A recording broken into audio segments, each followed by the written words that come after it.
Alfons Pérez, bon dia.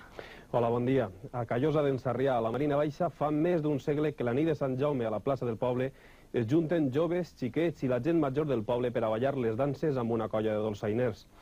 Enguany, els joves de l'Escola Municipal de Dolçaina han inaugurat les danses per primera vegada. El grup de majorals i les caps de dansa, que són les dones, han estrenat també la indumentària d'acord amb la tradició que prové de principis del segle XIX.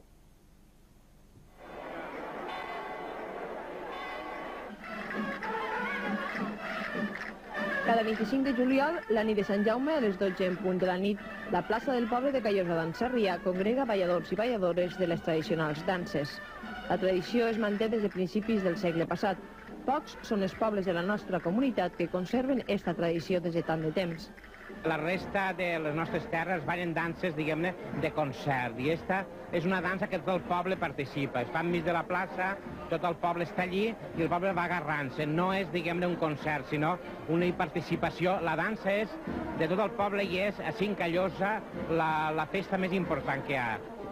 Acompanyats per la banda de música, en l'actualitat, el grup de majorals i les caps de dansa, que són les dones, entren a la plaça al so del famós Sant Jaumet.